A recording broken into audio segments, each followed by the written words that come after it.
Bonjour à tous. Je vous retrouve à la sortie de l'hémicycle à Strasbourg où Ursula von der Leyen vient de prononcer son discours annuel sur l'état de l'Union. L'occasion pour la présidente de la Commission européenne de dresser un bilan de l'année écoulée et de présenter les grandes lignes de ses propositions pour l'année à venir. Paquet climat, relance économique, éducation et jeunesse, renforcement de l'autonomie stratégique de l'Union, défis géopolitiques. Le programme de travail est chargé. D'abord, quelques mots sur le paquet climat, cet ensemble de textes législatifs qui doit mettre l'Union européenne sur la voie de la neutralité carbone en 2050. C'est au sein de ce paquet que la Commission a proposé un mécanisme d'ajustement carbone aux frontières. Cette proposition était une promesse des Républicains lors de l'élection européenne et je suis ravie qu'Ursula von der Leyen l'ait reprise afin de mettre fin à une concurrence déloyale et que les mêmes règles s'imposent à ceux qui importent en Europe et ceux qui produisent en Europe. Je serai particulièrement investie sur ce dossier puisque je viens d'être nommée rapporteure pour mon groupe politique, le PPE, sur l'avis qui sera rendu par la Commission des affaires économiques et monétaires. Malheureusement, la Commission propose également l'extension du marché carbone aux carburants et au chauffage, ce qui risque de faire peser un coût supplémentaire sur les ménages. Cela reviendrait à faire payer à nos classes moyennes le coût de la transition écologique. Sachez que je m'y opposerai.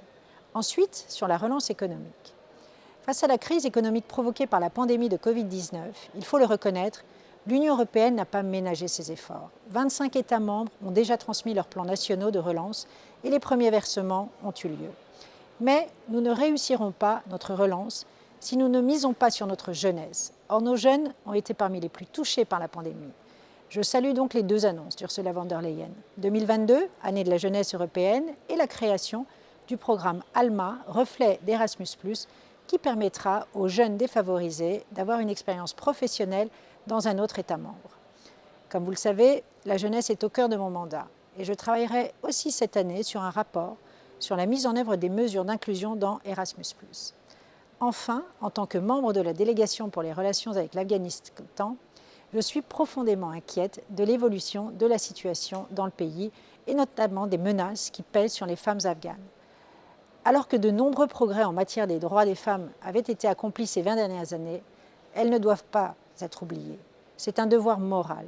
L'Union européenne a la responsabilité humanitaire d'accueillir les Afghans les plus vulnérables et de leur offrir un asile sûr.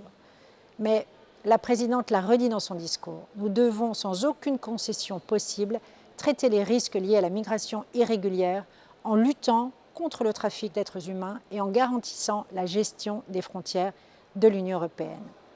Nous ne pouvons pas nous permettre de répéter les erreurs que nous avons commises pendant la crise syrienne. La situation d'Afghanistan nous montre d'ailleurs, une fois de plus, qu'il est indispensable de renforcer l'autonomie stratégique de l'Union européenne.